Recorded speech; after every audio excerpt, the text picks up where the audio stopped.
So I am here today to tell you about what we are going to show you in each episode. What are the segments that we are going to discuss in each episode. Every episode we have designed in such a way that it's a combination of 5 or more than 5 segments. What are they? Of course, this same order may not be followed, but I would like to tell you the segments. There will be conversation, story narration, then you would also find an inspirational incident from Grace's personality's life, or an anecdote, or a parable, grammar, and a quote for you to think over.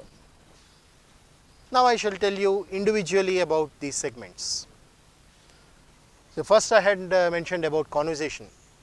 So conversation is supposed to be between two people. They would come and discuss some issue before you. Then when they discuss, note down what are the points that they are discussing. You would have a story narration. A story would be narrated to you, and on the screen you find the scrolling coming up. Follow the scrolling and the narration. Try to learn the new vocabulary which is being used, the grammar, the structures, etc. Then another segment where either we would have inspirational incidents from great personalities' lives, or an anecdote or a parable which would be narrated to you. Once again the same point comes in. Observe the vocabulary that is being used, the structures, the grammar that is being used. And in another segment we would directly discuss grammar for you, because grammar is the backbone of the language. So in the grammar we would give the explanation for that topic. There will be some nice examples, the usage part, and also exercises which either would be in this episode or the next episode. Now sometimes these grammar issues also, they may not be completely discussed in one particular episode. Sometimes they may be carried over to the next episode and so on. And we would also show you one quote, one inspirational quotation. When that quote is shown, think about that quote, cogitate on it, try to understand and imbibe that idea and follow it in your life. So this is how we have made it a mixture of different things put together, and with the main aim, only one aim, that is learning of English. English is a language, and to learn the language you need to expose yourself to many things. So that's how we have designed these episodes, and I hope you will be able to learn the language quickly and easily. That's what each episode of our telecast would be giving you. Okay? So right away we shall get into the episode. Now a grammar item for you. Learn the grammar and speak the language well. Hi, how are you all? Hi ma'am, we are fine. Fine. How are you ma'am? I'm fine, but the sun is really, the summer has already set in and it's just at the peak level, I can say. Oh, Oh, Too hot, ma'am. ma'am. it's too hot and it's just killing people like anything. You should see on the road how people are running after water, running after tender coconut water. Okay. Oh, this summer is really horrible. But it is, one way it is very good. So how, ma'am? Wow. Hooray, holidays, you can say. You should look at the children after they finish their exams and then they start their, I think now the system has changed where they use it, they finish their results and then they get the, for 1 week or something they work, 1 month, something they'll be working, they have Classes holidays. for 1 month. Yeah, after that they have their holidays. So this is how it is. Once they do that, they get their results and they pass and say, hooray! Okay. Wow. So these kind of verbs which come into it, they are called exclamatory sentences.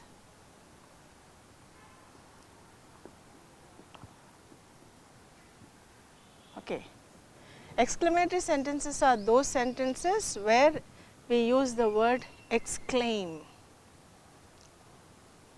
Exclaim means it is a sudden, expressing sudden feelings. You express sudden feelings, you express your feelings, I mean naturally it comes out. What comes out naturally, that we call it exclamatory sentences. Now there are certain words, the way we express, I mean when I say sudden feelings, expressing the sudden feelings, these feelings come out naturally without any hesitation, without any thinking. But there are certain words which come out naturally, and those words are like this. We say hurrah, and we have an exclamatory mark. Okay? So, this we can say alas, bravo, wow. Okay? So, usually we use these kind of sentences in our language, or we can also use oh, ah, or you can say ouch. Okay. So, these words which are there, they all express the sudden feelings. When I say hurrah, hurrah or hooray, they say, this hooray is a one where this comes out of excitement, excitement and happiness. Okay. So, once the results are out and all of us pass the exam, we will say hooray, we all passed. Hooray, I got the job. Right. Okay, that way we can say hooray comes out in that. Next comes this alas. Alas is actually, we use it for sorrow or sad. When someone is sad, we use this. Okay. So, when I say alas, he lost everything in the fire. He lost everything in the fire. So, when we say this, this is out of sadness.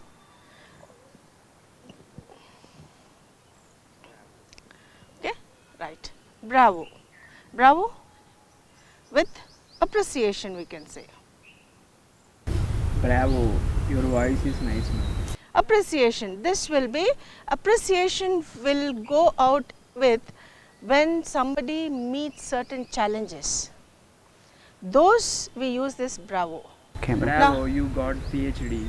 Okay, that we can say, or but that is a challenge which generally this comes into very we show our guts, we show our courage, and basically these things which are there, we use it when it comes to the soldiers.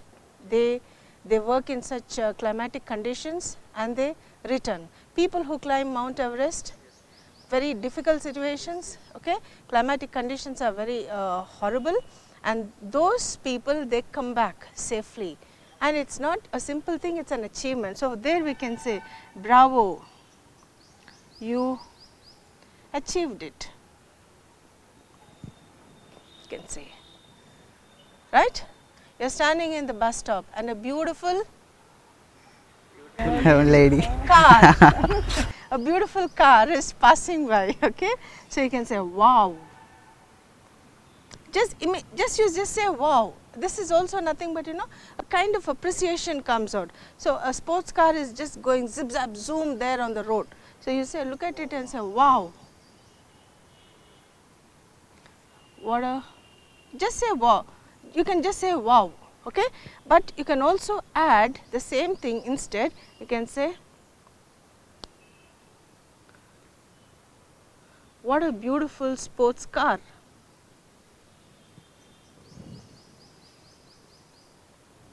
You can also use it, what a beautiful sports car, you can say. Here just this is only a word, you can give the appreciation, or you can also say what a beautiful sports car. The whole thing is coming out as a surprise, as a complete emotion comes out. Okay. Next comes with this O. When we talk of this O, this O is, it can come out like say you get a sudden shock, you pull out your hand and then say, oh, I got a shock. Okay, this you'll say. Right? You kick a stone, you kick a stone hard, and then you'll say, ah, right? Ah, I got hurt, or I got hurt. You can say. You can use this ouch also. You can say ouch is nothing but the same thing like ah. You will say you kick the stone or somebody stamps on your feet. Okay, and then say ouch. O-U-C-H. Okay, this ouch. When you say ouch, it is like somebody stamped on your foot and then you pull it out. It's very painful. There you say ouch. Okay.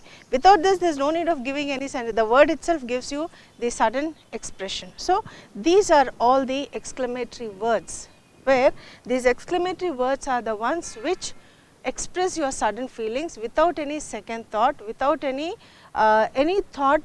The word which comes out first comes under your exclamatory sentences. So, these sentences which are there, sometimes we only give out certain sounds. Sometimes we can also use these words. Okay.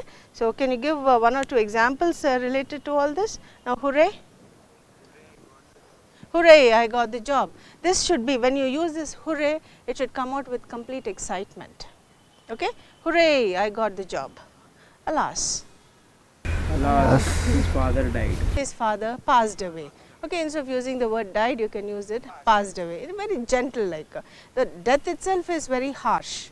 Okay, and over that if you say died, and then it sounds even harder. Okay, so it's better to say alas, his father passed away. That way you can say it is sad. Then bravo. Bravo, our soldiers won over the enemy. Our soldiers won over the enemy, because that is also an achievement where they are showing their courage. Brave, bravo, appreciation that way. Wow, wow, what a beautiful sunset. Wow, what a beautiful car. Wow, What a beautiful voice. Right, right. So that way we can use this with this wow. Oh, I stuck in the traffic jam. oh, I got stuck in the traffic jam. Right, that way. Then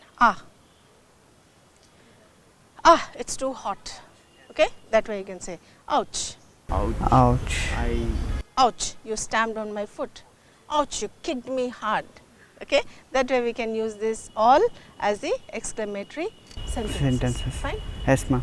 So, these sentences are the ones, in all the sentences you have, the positive sentences, negative sentences, which all are there.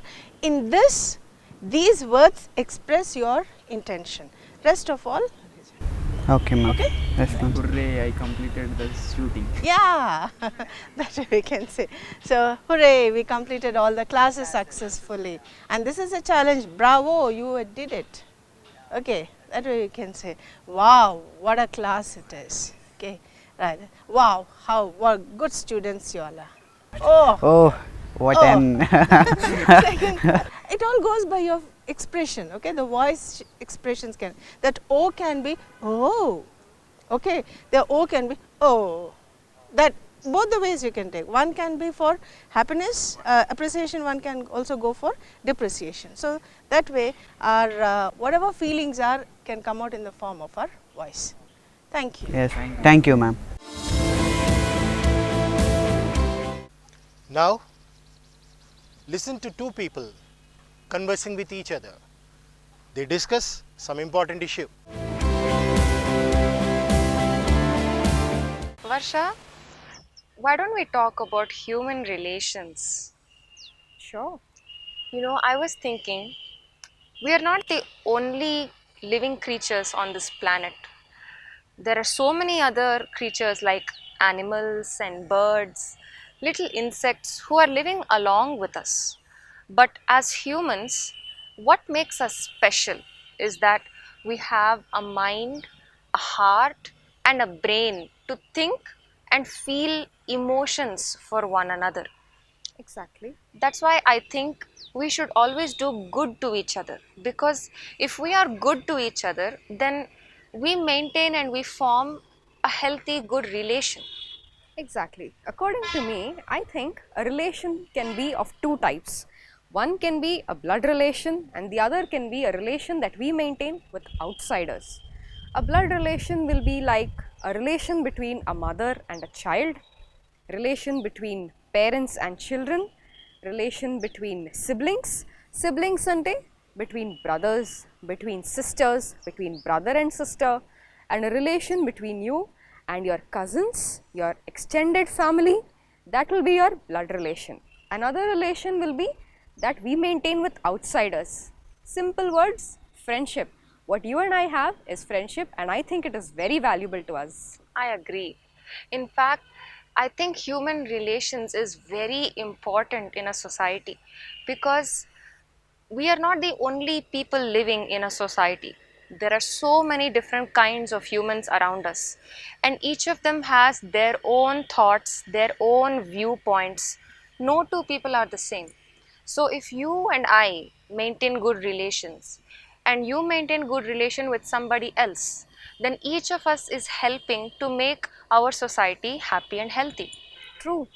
Every relation is very beautiful and very important, but we need to make effort to maintain that relation. To maintain a good relation, what I think is you must be caring, you must be kind, good natured, humble, loyal, and trustworthy. Most importantly, we must never misuse our relation, and also we must never hurt with anybody with whom we are maintaining good relations with. Yes? I agree. But there is one more thing that is very important when we maintain a relation with somebody. It is that we should never be selfish. True. Because being selfless or selflessness is very important when we have to have a good relation with someone. And nowadays you see so many people being greedy and selfish, and by being like that they are destroying their relations with good, well-natured people, and that's sad to see. Exactly. We all have our own little world of human relations. We have our world as in our family, our friends. That's a little world. So, from a small world, let us make our human relations selfless, without any greed, and let us all live happily and lead a healthy society. Well, now listen to a story. Try to observe the vocabulary and the grammar in it. So this is a nice funny story where we realize that the king, the owner or the master Shamsher realizes, at least towards the end of the story, that he had not been treating his valet, his personal servant, properly, and he changed over. So let's see which incident made him change for the better. A valet was riding behind his master, the aristocratic Shamsher. The royal Shamsher. Shamsher turned around when he saw his valet lagging far behind, shouted at him to ride faster. With great effort, the valet caught up with his master. So once they were both going out, and the valet was coming slowly behind Shamsher, and this master Shamsher shouted at him to come faster. "Stay right behind me," roared Shamsher. "My horse is old, master," said the valet. "It cannot keep up with yours." So the valet said, "Because my horse is old, it cannot come as fast as yours. It cannot go as fast as yours." "That's because you have not fed it," said Shamsher angrily, and gave the lad such a blow on his head that it nearly unhorsed him. So Shamsher was very angry. He said, "Because you don't feed the horse properly, it cannot walk fast," and he hit him on the head so heavily that the valet was almost about to fall from the horse. They continued on the journey. Shamsher's anger soon subsided, but the valet smoldered. That is, though Shamsher's anger came down, the valet continued to feel the anger in his heart. He continued to hold it. It was not the first time his master had hit him, and he had begun to hate. To resent means to hate, being used as a punching bag. So whenever the master got angry, he would take it out on the valet by hitting him. This is what the valet did not like.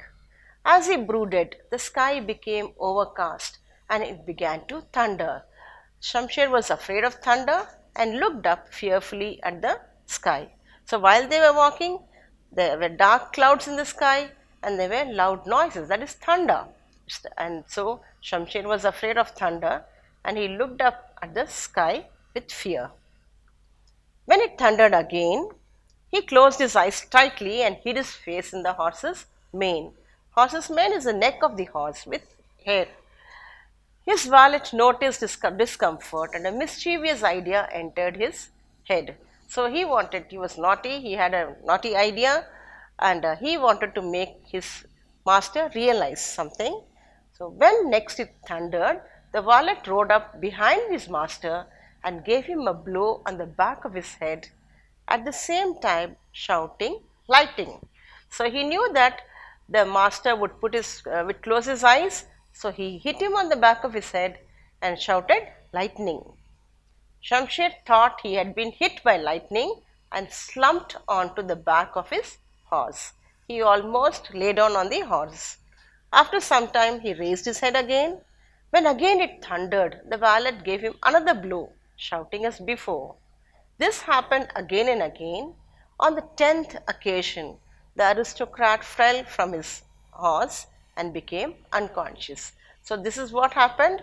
The valet took advantage of the master's fear and hit him every time there was a thunder, so that after 10 times the master fell down and became unconscious.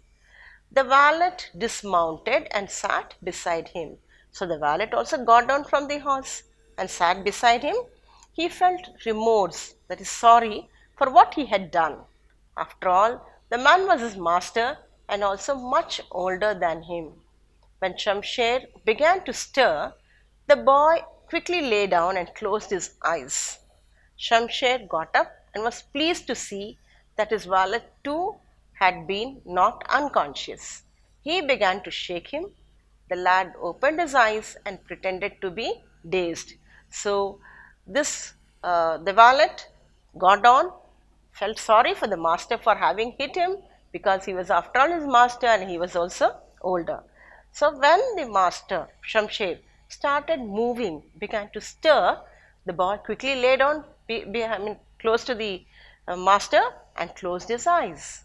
Now Shamsher got up and was happy to see that his valet too was knocked unconscious, and he began to shake him to make him wake up. The lad opened his eyes and he acted as though he was unconscious. "What happened, master?" he said. "Lightning hit you just once and you became unconscious," laughed Shamsher. "I was hit 10 times before I fell." So he very proudly said, "With one hit you could not take it and you fell down, but I was hit 10 times and only after 10 times I fell." When the storm had subsided, they resumed their journey. Shamsher felt that the gods had punished him for his cruelty to his manservant, and from then on he never hit the valet again. So when the storm stopped, they continued with the journey. Shamsher also had learnt a lesson. He felt that God had punished him for treating his servant cruelly, and from then on he never hit his valet again. Now, an anecdote for you, please. Please learn English through this anecdote. Hi Varsha, what's new with you? Manasi, I wanted to go and pursue my masters in Germany. Oh, Yeah, that is exactly why I started learning German language in the first place. But when the day finally came where I wanted to take the final step of applying to the university, and I sat down with my parents and I was talking to them about this, they started giving me so much of advice, saying that the people there are different, the culture is different, we are Indians, they are Germans, it will be completely different for you to adjust, will you be able to do it all on your own? All of that are correct, but I am starting to worry about all of this. It is slightly scaring me. I am in two minds now. I definitely want to go pursue my master's over there. But so much of advice, so much of talking around me is going on, I am not able to fix my mind on one thing now. Don't worry, this is something that everybody faces. Whenever someone wants to go out of the country, there will always be people who will advise you because they care, and they may say things like very different, you cannot adjust, like your parents are saying they're too different, it will be difficult for you. But my suggestion to you, Varsha, would be don't believe anything blindly. Okay. Don't just take their word for it. You have a brain of your own, you should be wise and think. In fact, I'll narrate a small incident from Swami Vivekananda's life. Okay. And from that it might help you. Okay, Definitely. so Go ahead. this happened when Swami Vivekananda was a young boy. And back then he did not have the name Swami Vivekananda. He was called Naren by his friends. True. So little Naren and his friends would daily play together. They would spend time together. In such a manner, they would always climb a particular tree. And this tree was around one house. So they would climb onto the tree, sit on the branches, just like on the tree we are sitting under now. Okay. And they'd sit on the branches and they would shout and scream and they would play. Okay. They would do this almost daily. One day, the owner of that house got very irritated by the sound of the children shouting and playing and having fun. He was very disturbed and he wanted to tell the children to go away. So what did the old man do? He came to the tree wherever the children were sitting and he shouted at them. And he said, "You children, get down from there. Don't you know that there is a ghost in that tree? It will catch you by the neck and kill you." Oh my. And all those little boys who were playing with Naren, they got scared. They said, "Oh no, the ghost will kill us. Come, let us go, let's run away." All of them blindly believed the old man. But Naren was different. He remained unperturbed and he did not get down. He still sat in the tree and he shouted at his friends, "You don't be donkeys. If there was really such a ghost in the tree, it would have killed us long ago." Exactly. This is not the first time we're sitting and playing in the tree. We've been playing almost daily. So if there really was a ghost like that man is saying, we would have perished many days ago. Correct. But that has not happened. So think, use your brain. Don't be foolish. Be bold and be wise. Come back here. Come, let's continue playing. So that is how Swamiji, as a child, as Naren, he rebuked his friends and encouraged them and made them understand that you should not accept anything that anybody says without testing it first. Don't blindly believe anybody. There will be many people, I'm not saying this against your family, but in general, there will be many people who will try to sway you from your thoughts, from your decisions, by saying things which are not always true.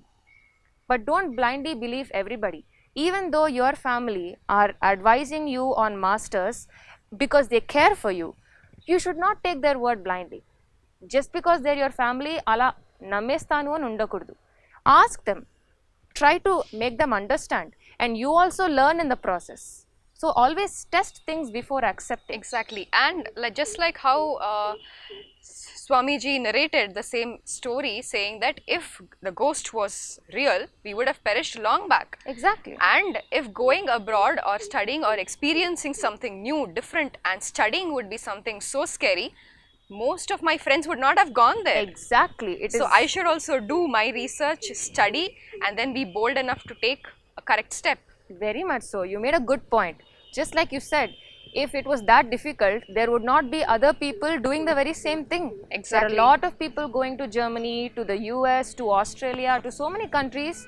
They're studying and becoming very successful there. Even you can do the same. Don't blindly believe, okay? Great. Then I will take my decisions wisely, with proper time and with proper care. Be bold. Don't be scared, okay? Absolutely. All right. And thank you so much for watching. Well, now listen to a story. Try to observe the vocabulary and the grammar in it.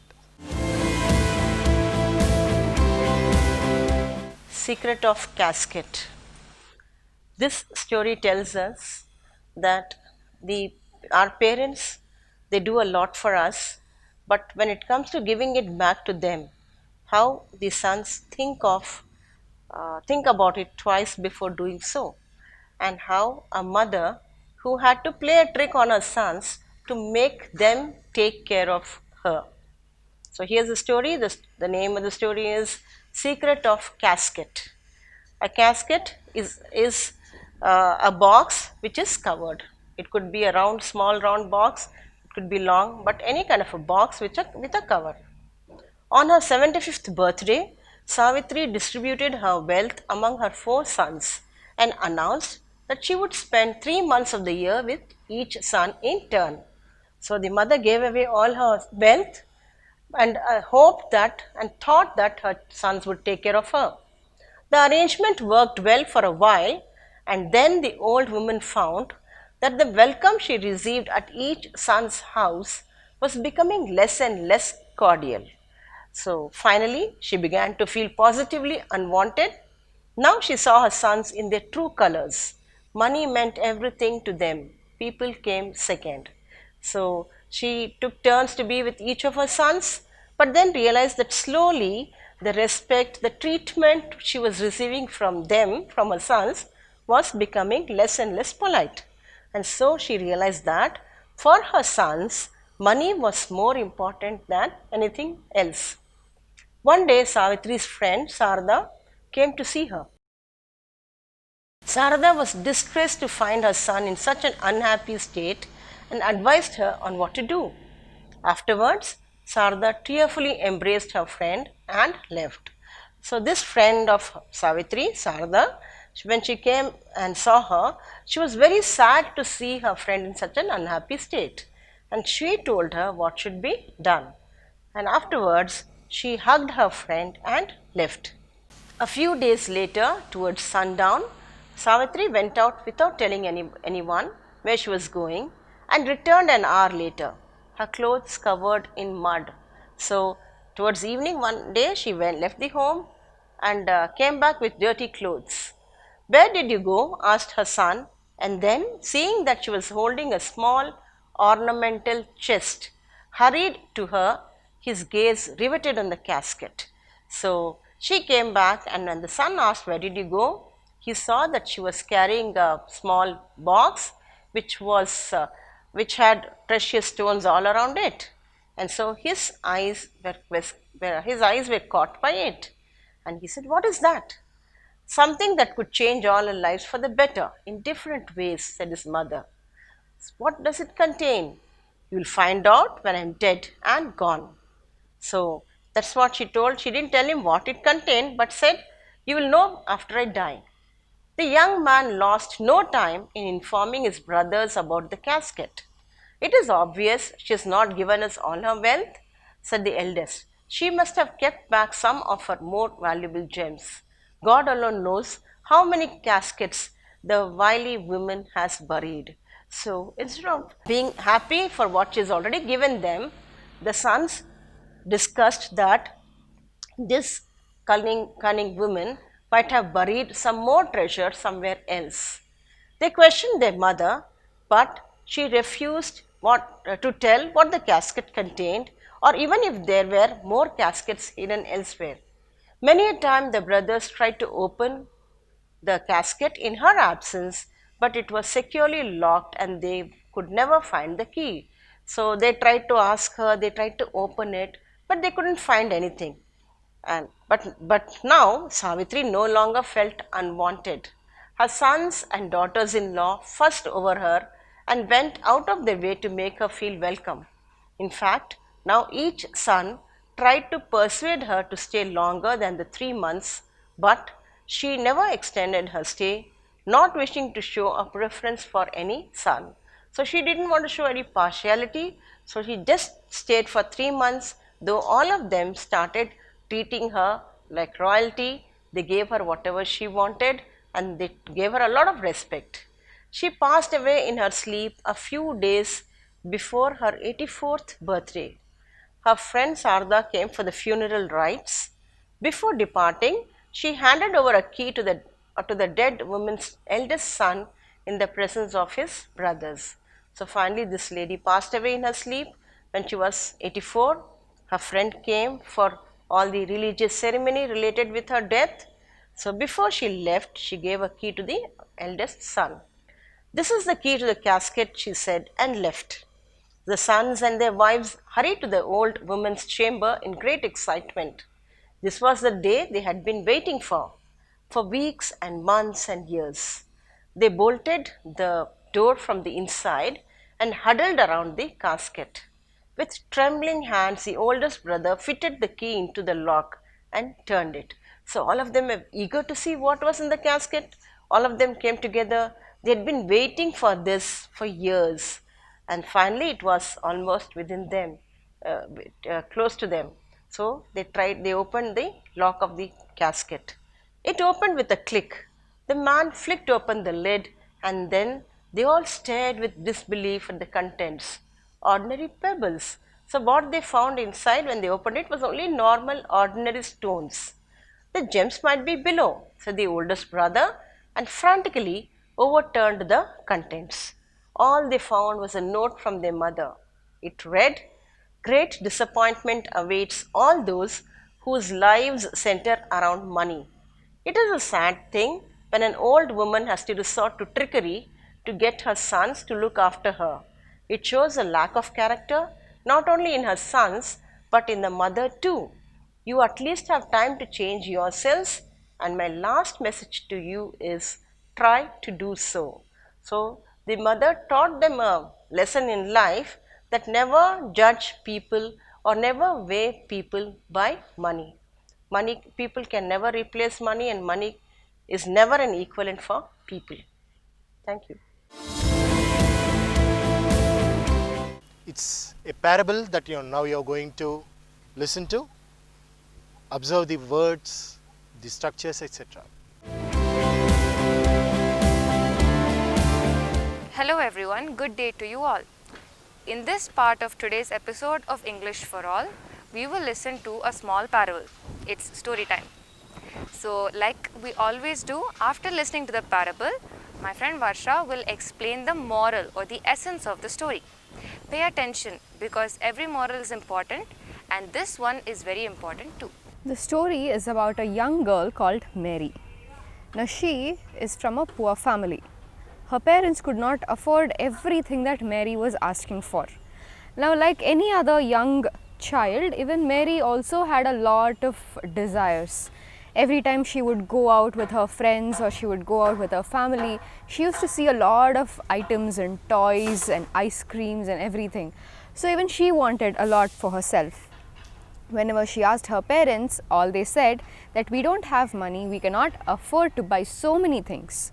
Why don't you ask for any one toy that you need and we will buy that for you. But Mary was like a curious little child and she wanted a lot instead of one. She was not satisfied with one toy, she wanted more. And that was the case with many of her items as well. One day it so happened that when she was studying, doing her science project or some other project, it so happened that water accidentally got completely spilled on her project and it spoiled. So she said, "Look at this, father, if I had had a table, then I would have planned and put my project inside and locked it safely. I'm putting everything on the ground, I have no place to hide or to keep my books and my projects safely, everything is being spoiled." Then the father heard the story and he thought, okay fine, now that she is growing up and she needs a table for her self-study, we will go buy one. And they went to the shop. When they went, there were only a few sets of tables and chairs in the shop.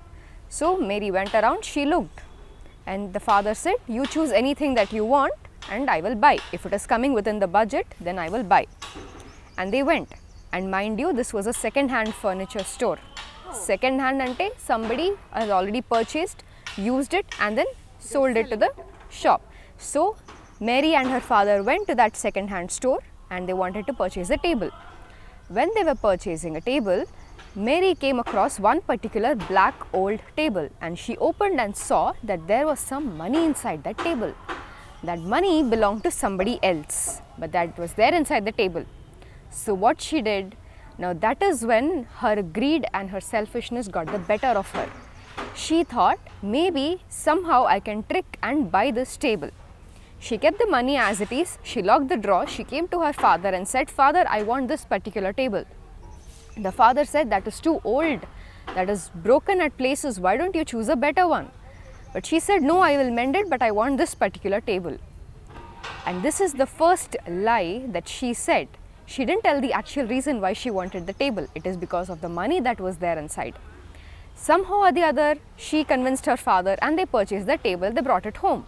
She waited for the right time when her father was busy with work and her mother also was busy with household work. She locked her room and she opened the drawer and she counted. There were 12,000 rupees in it. Wow. That was a big amount for such a small girl.